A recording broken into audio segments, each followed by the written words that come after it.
Kung ano yun, Timalo? Sabi niya, umiikot ng dito na tagahakot ng mga pinag-anuhan natin plato.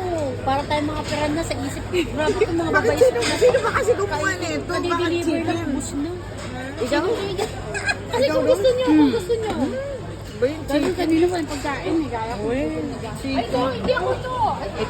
Ito yung naging order namin, oh. Sobrang ilang beses na ang Gusto ko yung kinuha ko. 3 times. 4 times na tayo nag-oyster.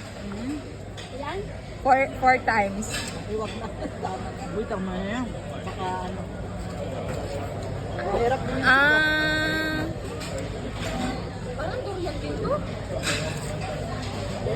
Ano lang pala, 328. Ang anim is 1640. Ang isa 3... Divide mo, 1643. Divide by 6.